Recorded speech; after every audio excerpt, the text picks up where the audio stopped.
سیاسی جماعت کا دفاع کرتے ہیں، اگلے 5 سال دوسری کا شروع کر دیتے ہیں، اور ڈٹائی کے ساتھ، دلیری کے ساتھ۔ آپ ان سے کہیں کہ آپ پہلے تو وہاں تھے، تو کہتے ہیں اس وقت بھی میں ٹھیک ہی تھا، آج بھی میں ٹھیک ہوں۔ ایسا ظلم ہے۔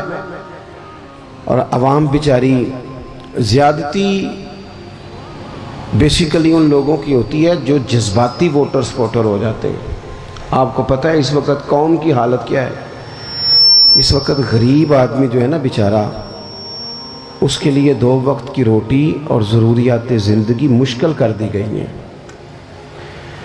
اور ہر بندہ دکھ سنا نہیں سکتا۔ کچھ لوگوں کی طبیعت ایسی نہیں ہوتی کہ وہ روئیں۔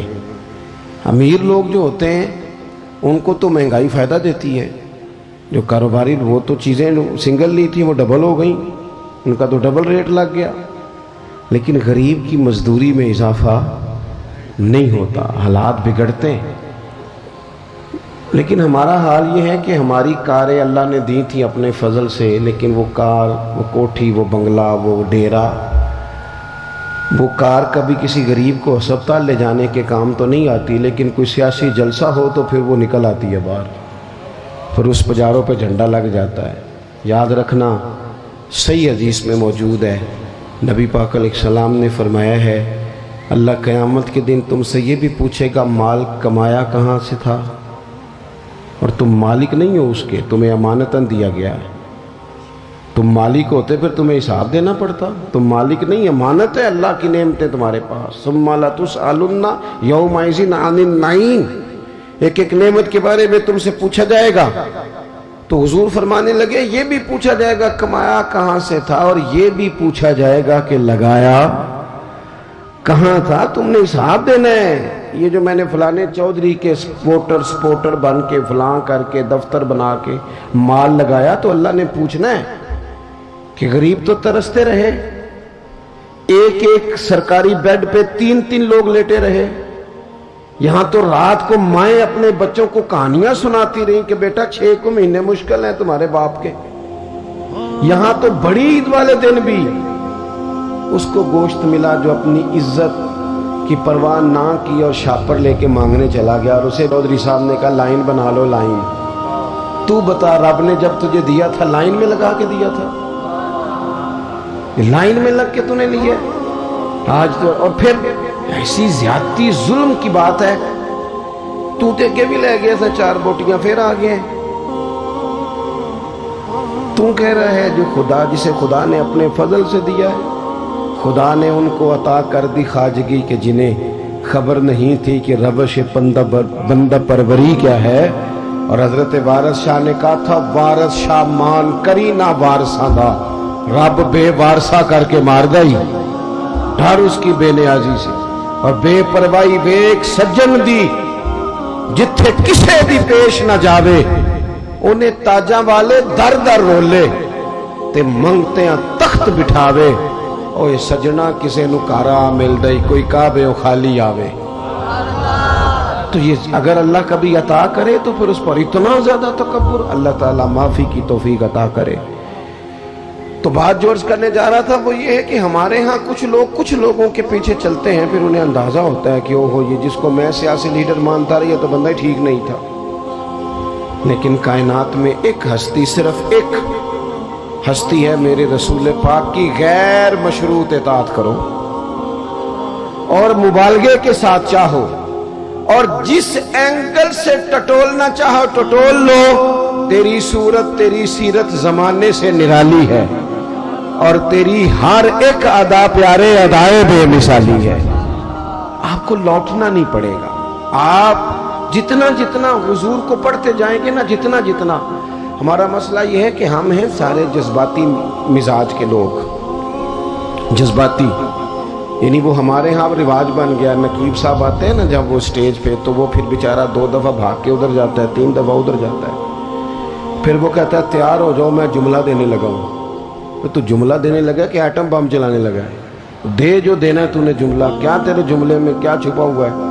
سیدھی سیدھی اللہ رسول کی بات کر، اور پھر جملہ دینے سے بہتر تھا تو ہمیں قرآن پاک کی کوئی آیت دیتا، تو حضور کا کوئی فرمان دیتا۔ یہ کیا بھاگ دوڑ مچائی ہوئی ہے بلا وجہ کی؟ اور جناب وہ نعت خان صاحب ہیں تو وہ بھی کہتے ہیں کہ جب تک سارے نہ سبحان اللہ کہیں اور جب تک پچھلے بھی نہ زور لگائیں اور جب تک شمال جنوب والے نہ بول پڑے مجھے ذائقہ نہیں آتا. بھئی تو نے تو 40,000 لیا, یہ تو مفت آئے ہیں سارے. تو زور لگا جس نے مال لیا ہے, اللہ تعالیٰ سمجھ عطا کرے. تو ہمارے ہاں یہ ہے جذباتی چیزیں. کاش ہمارا مزاج ہوتا کہ ہم ہر آنے والے سے کہتے ایک باب حضور کی سیرت کا بیان کرو, کوئی ایک پہلو پر ہمیں بتاؤ پورے میلاد شریف کے مہینے میں کہ ہمارے محبوب کا طریقہ کیا ہے.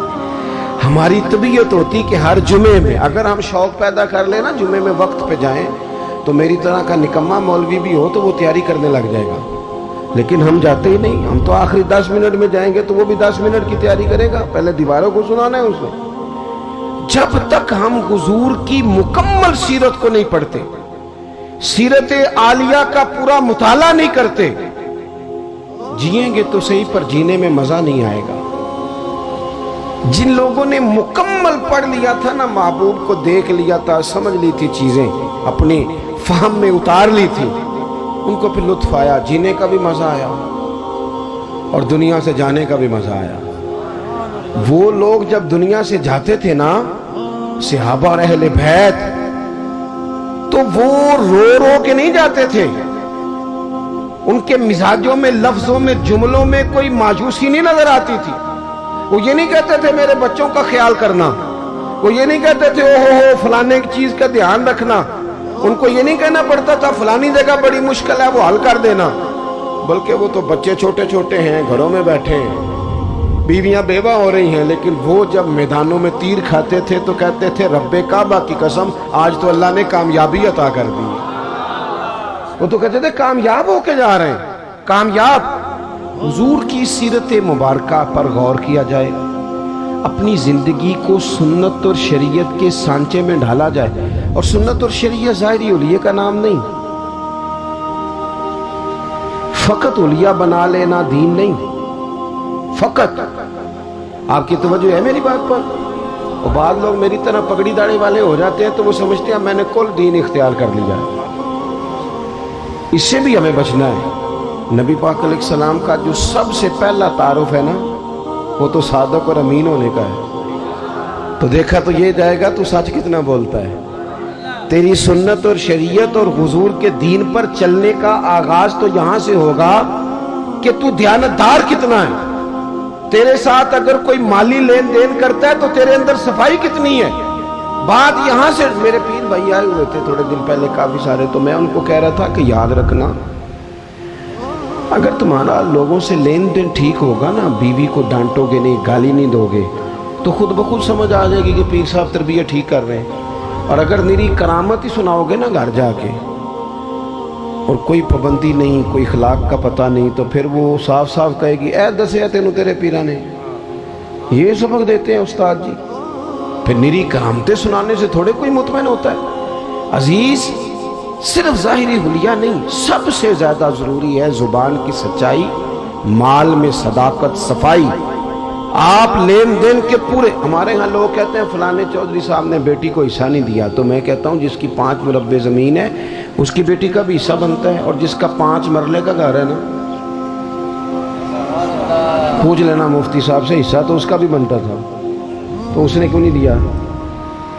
صرف یہ آپ نے بڑے آدمی پر ہی الزام دینا تھا, گفتگو ہی کرنی تھی. جب تک آپ اپنے معاملات میں پوری صفائی نہیں رکھتے, جب تک آپ دیانت کا مظاہرہ نہیں کرتے. آج کل ہماری دیانتداری اس طرح کی ہے. ہمارے ایک دوست بتانے لگے کہ ایک آدمی گزر رہا تھا تو اسے جوتے کا ایک پیر مل گیا. جوتا بڑا مہنگا تھا, نیا تھا, ڈبے سے کسی کا گرا تھا, ایک پیر ملا. انہوں نے ڈھونڈنا شروع کر دیا, کس کا ہے جوتا, کس کا ہے, کس کا ہے, کس کا ہے.